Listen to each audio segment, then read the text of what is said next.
Hello, this is Mahlena Ray Johnson with For Nerdy Girls with Mahlena Ray Johnson.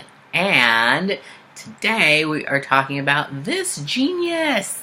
And the genius today is April Rain. And it is June 17th, 2018. Also, who am I? I'm Mahlena Ray Johnson, and I went to Loyola Marymount University for film school. I went to the University of Southern California for business school, where I got my MBA in marketing, entertainment, and entrepreneurship. Also, I'm a four-time author working on my fifth book. My fourth book is called Love It a Luau, and it is a romance novel about a refugee suffering from PTSD who is scared to fall in love with a single dad. So, what is this genius? Let's scroll down so I can read the description. This genius inspires other colorful women around the world through innovation in communication.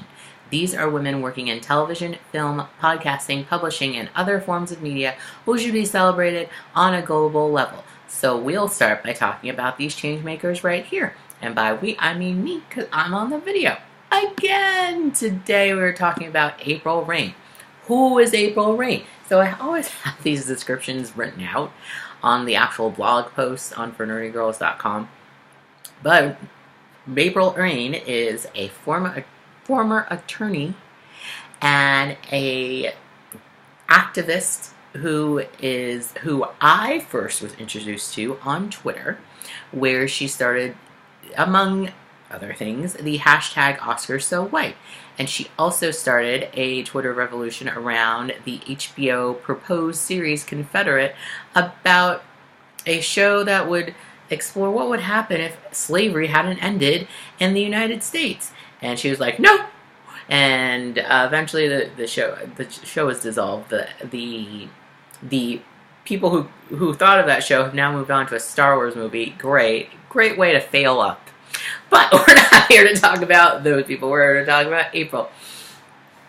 So the thing that I loved about seeing all the stuff that April has been working on and what she wants to do is that she recognizes the clear need for representation in media. And she started a collective. That's what she is starting, called Aqua.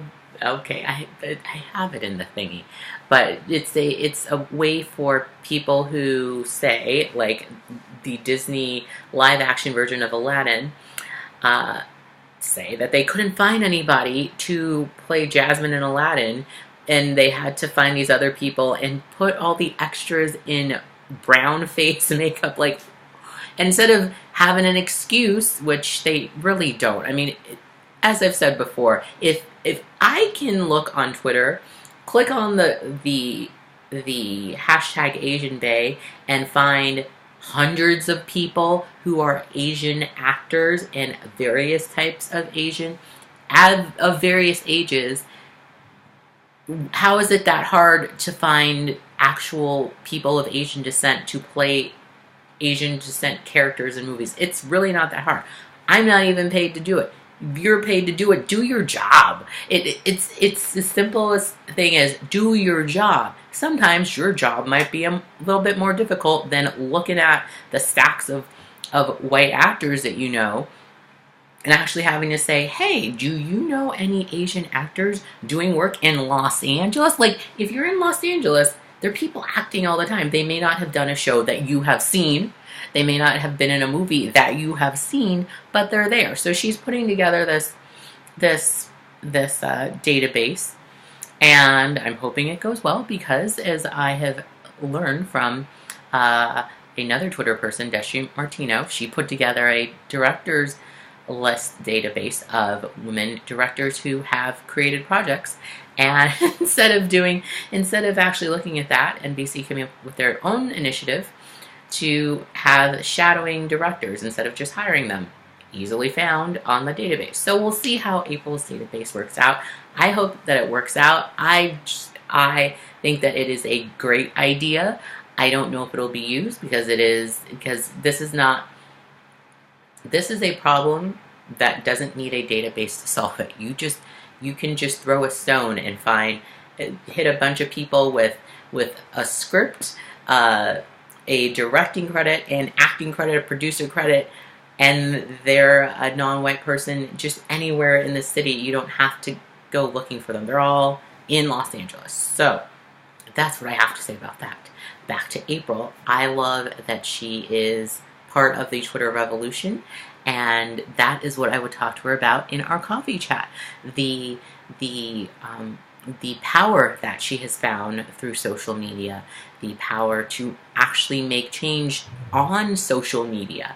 So not just talking about stuff, but actually using it for change instead of listening to people who are like, social media is terrible, it's destroying our culture. Not really.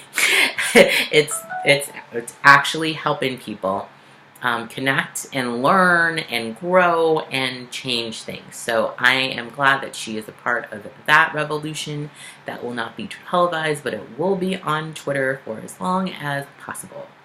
So if you have a story about April Rain, then please email me at fornerdygirls@gmail.com. Or if you have a fun story about April Rain and you are on the website fornerdygirls.com, or you're viewing this on the Facebook page, then leave a comment. And if you have your own genius that you would like to nominate to be talked about by me on this genius and telling you why I'd like to have a coffee chat with them, then please email me at fornerdygirls@gmail.com and tell me why they are an inspirational woman who is a great role model for women all over the world who are colorful like me. Thanks for watching. Bye-bye.